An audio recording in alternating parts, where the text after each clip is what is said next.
नमस्कार, स्वागत है साहित्यिक झरोका चैनल पर। हम कर रहे हैं जयशंकर प्रसाद द्वारा रचित कामायनी का चिंता सर्ग। इसके बहुत से पदों की व्याख्या मैं पहले करवा चुकी हूँ। आज जो हम करेंगे उसमें मनु के बारे में जानेंगे, जो कि चिंता सर्ग में अगर हम देखें तो वो चिंताग्रस्त हैं, क्योंकि संपूर्ण सृष्टि में प्रलय है, जल प्लावन है, यानी जल प्रलय है। मनु चिंता की स्थिति में बैठे हैं और किस बात की चिंता है? इस संसार के नष्ट हो जाने की चिंता उन्हें सता रही है। चारों ओर जल को देखकर, प्रलय को देखकर वो बेचैन है। तो आइए देखते हैं क्या कहते हैं। बढ़ने लगा विलास वेग सा, वह अति भैरव जल संघात, तरल तिमिर से प्रलय पवन का, होता आलिंगन प्रतिघात। देखिए यहाँ पर विलास, विलास का मतलब क्या है? प्रणय का खेल। वेग सा यानी त्वरा गति से, बहुत तेज गति से। वह अति भैरव यानी भयानक, जल का संघात, जल संघात यानी जो जल राशि है उसका संघात होने लगा। तरल तिमिर से प्रलय पवन का, तरल, तरल क्या है? जो तरल में है यानी जल में है, उस तिमिर से, तिमिर यानी अंधकार से, प्रलय पवन, प्रलय पवन का मतलब भयंकर वायु का, आलिंगन, आलिंगन से तात्पर्य क्या है कि उसको स्पर्श करना, प्रतिघात, प्रतिघात यानी बाधा। तो यहाँ पर मनु क्या सोच रहे हैं, क्या देख रहे हैं, या आसपास जो परिस्थितियां हैं, भोग विलास जिस द्रुत गति से बढ़ता है, यानी बढ़ने लगा विलास वेग का, वेग यानी तेज गति से, क्या बढ़ने लगा? विलास बढ़ने लगा, उसी के समान वह भयंकर जल प्रवाह भी, जल संघात यानी जल प्रवाह भी बढ़ने लगा। उस समय दो चंचल अंधकार से प्रलयकालीन वायु का आलिंगन हो रहा था और झोंके पर झोंके लग रहे थे। प्रतिघात यानी झोंके पर झोंके लग रहे थे। यहाँ पर तात्पर्य क्या है कि मूसलाधार वर्षा और तट का अतिक्रमण करने वाली जो सागर की लहरों के कारण जल समूह निरंतर क्या कर रहा था? बढ़ता जा रहा था। इसके परिणाम स्वरूप जो अंधकार के साथ वायु का मिलन हो रहा था वो बहुत ही भयंकर था। प्रलय पवन थी यानी विनाशकारी जो पवन थी, उसका अंधकार तिमिर के साथ क्या हो रहा था? आलिंगन हो रहा था, मिलन हो रहा था। और ऐसे लग रहा था कि मानो, आलिंगन किसका? प्रेमी और प्रेमिका का, नायक और नायिका का। वो दोनों एक दूसरे में ऐसे विलीन हो रहे थे कि मानो नायक और नायिका परस्पर आलिंगनबद्ध हो रहे हों। तो यहाँ अगर देखें तो प्रकृति का विनाशकारी रूप चित्रित किया गया है। इसके साथ साथ जो भाव हैं उसमें स्मृति भी है, चिंता और मधुरता का भाव है। हम देख रहे हैं कि अनुप्रास अलंकार, उत्प्रेक्षा और पूर्णोपमा अलंकार का सुंदर प्रयोग यहाँ पर किया गया है। बेला क्षण क्षण निकट आ रही, क्षितिज क्षीण फिर लीन हुआ, उद्दी डुबाकर अखिल धरा को, बस मर्यादा हीन हुआ। बेला यानी समुद्र तट क्षण क्षण निकट आ रहा, ये वेला है। वेला यानी जो समुद्र का तट है, किनारा है, वो प्रतिपल ऐसे लग रहा था जैसे निकट आ रहा है। यानी मूसलाधार बारिश के कारण पानी का जो स्तर है वो निरंतर बढ़ रहा था और सागर भी अपनी क्षितिज क्षीण हुआ, क्षीण फिर लीन हुआ। जो क्षितिज है, जहाँ धरती और आकाश मिलते हुए प्रतीत होते हैं, ऐसे लग रहा था कि वो स्थान भी खत्म हो गया है, समाप्त हो गया है। क्यों? क्योंकि वो मिलन बिंदु जो है वो भी सागर में विलीन हो रहा है।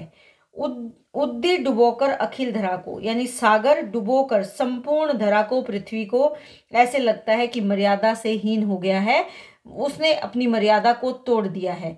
तो यहाँ पर जो सागर है उसके भयंकर या मर्यादाहीन रूप का बड़ा ही प्रभावशाली तरीके से वर्णन किया गया है।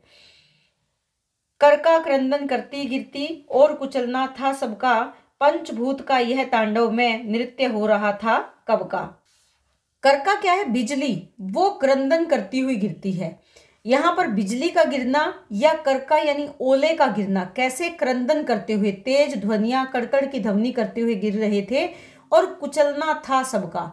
और उसके कारण, ओलों की वृष्टि के कारण या ओलों की वर्षा के कारण पृथ्वी का सब कुछ कुचला जा रहा था, सब कुछ नष्ट हो रहा था।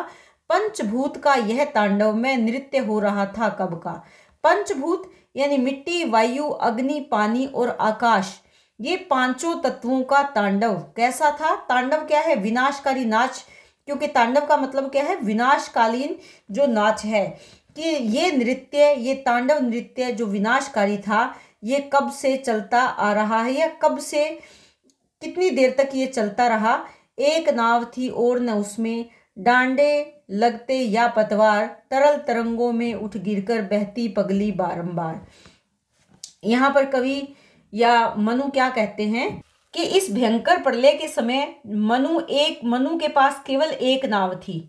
उसी नाव में मनु सवार थे और न तो उसमें डांडे थे ना ही उसमें पतवार थी। डांडे यानी उसको सहारा देने के लिए वो कहीं पर भी डांडे या डंडे नहीं लगा पा रहे थे और ना ही उसकी दिशा बदलने के लिए पतवार ही कोई कार्य कर पा रही थी, यानी पतवार से भी कोई काम नहीं हो रहा था। तरल तरंगों से उठ गिरकर, और नाव कैसी थी, वो किसी भी बंधन में बंधी हुई नहीं थी, या यूं कहे कि मनु के वश में नहीं थी। मनु उस नाव को अपनी मर्जी से इधर उधर नहीं लेकर जा पा रहे थे क्योंकि तरंगे बहुत तेज थी। ऐसे तरंगों के कारण नाव उन तरंगों पर थपेड़े खाकर ऊपर उठ रही थी और वापस गिर रही थी, और इसी प्रकार पागलों की तरह बहती पगली बारंबार, इसी तरह पागलों की तरह वो बार बार थपेड़े खाते हुए आगे बढ़ रही थी। इन पंक्तियों में प्रकृति का विनाशकारी रूप से चित्रण किया गया है। इसके साथ साथ हम देख रहे हैं कि यहाँ पर नौका या नाव का मानवीकरण किया गया है। तो कौन सा अलंकार है? मानवीकरण अलंकार है। लगते प्रबल थपेड़े धुंधले, तट का था कुछ पता नहीं, कातरता से भरी निराशा, देख नियति पथ बनी वहीं। तो यहाँ पर कवि क्या कहते हैं कि जो वातावरण था उसमें चारों ओर प्रबल यानी बहुत तेज थपेड़े लग रहे थे और धुंधले, तट का कुछ पता नहीं, आसपास कहीं, क्योंकि चारों तरफ धुंधलापन फैला हुआ था, तो ऐसे में चारों ओर कुछ भी दिखाई नहीं दे रहा था, यानी जो धरती है वो भी दिखाई नहीं दे रही थी, क्योंकि जो नाव थी वो थपेड़े लगने के कारण विचलित थी। चारों तरफ अंधकार था, कहीं भी किनारा नहीं दिख रहा था, क्योंकि मनु कहाँ है?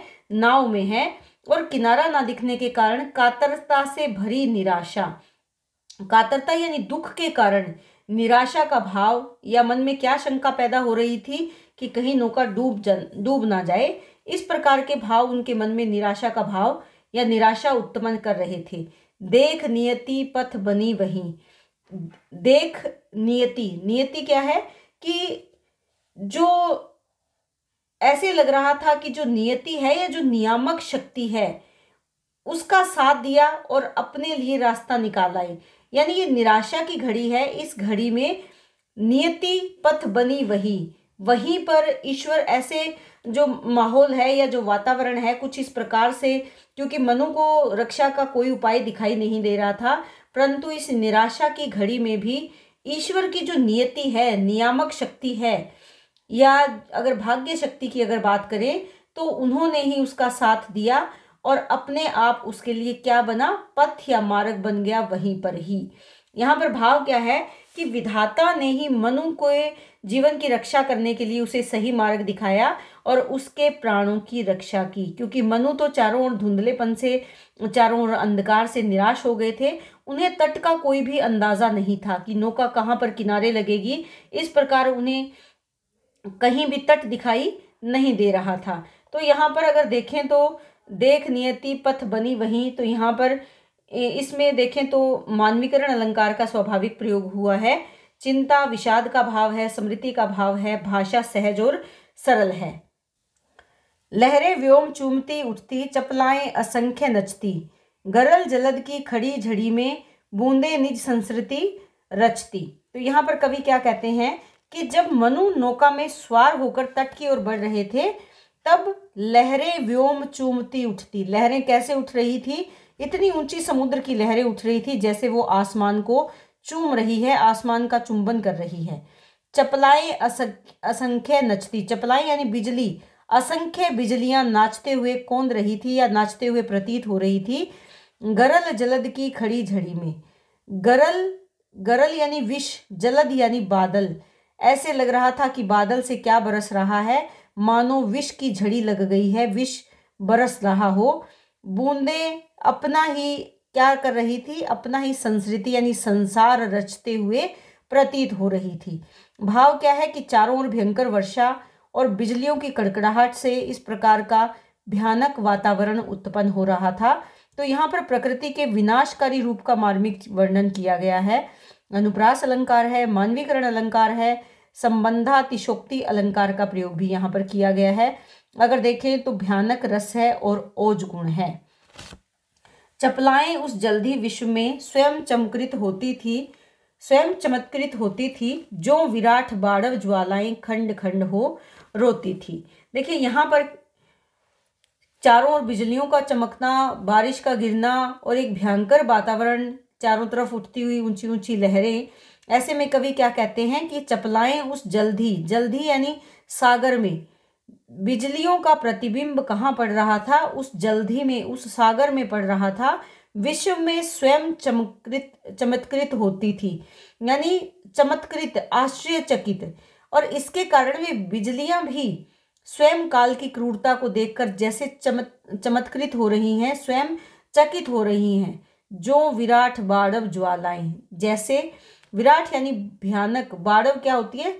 समुद्र की अग्नि, ज्वालाएं यानी अग्नि। बाड़व किसको कहते हैं? जो समुद्र में आग लगी हो किसी कारणवश, जैसे कहीं तेल का रिसाव है या कोई अन्य कारण से समुद्र में जब आग लग जाती है तो उसे बाड़वाग्नि कहते हैं।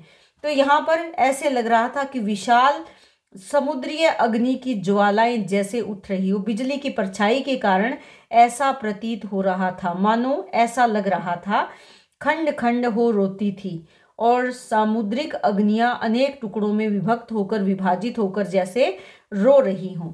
तो यहाँ पर उत्प्रेक्षा अलंकार का प्रयोग किया गया है, मानवीकरण अलंकार है। चारों ओर बिजलियों का चमकना, सागर में बड़वानल की लपटें उठना, ये सब विनाशकारी दृश्य प्रस्तुत करता है। जलनिधि के तलवासी जलचर विकल निकलते उतराते, हुआ विडोलित ग्रह तब प्राणी कौन कहाँ कब सुख पाते। जल निधि यानी जल से भरा हुआ सागर है, उसके तल में निवास करने वाले जो जलचर हैं, यानी पानी में रहने वाले जो जीव जंतु हैं, वो विकल निकलते, विकल यानी व्याकुल होकर निकल रहे थे और ऊपर ऊपर आकर तैरने लगे थे।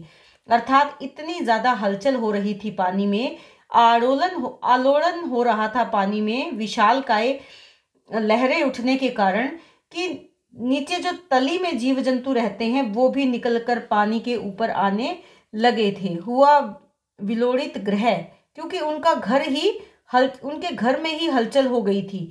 तब प्राणी कि इतना ज्यादा विलोड़न होने पर, इतनी ज्यादा हलचल होने पर वो प्राणी कौन है, कहाँ है और कब से वो सुख से रह पाते हैं।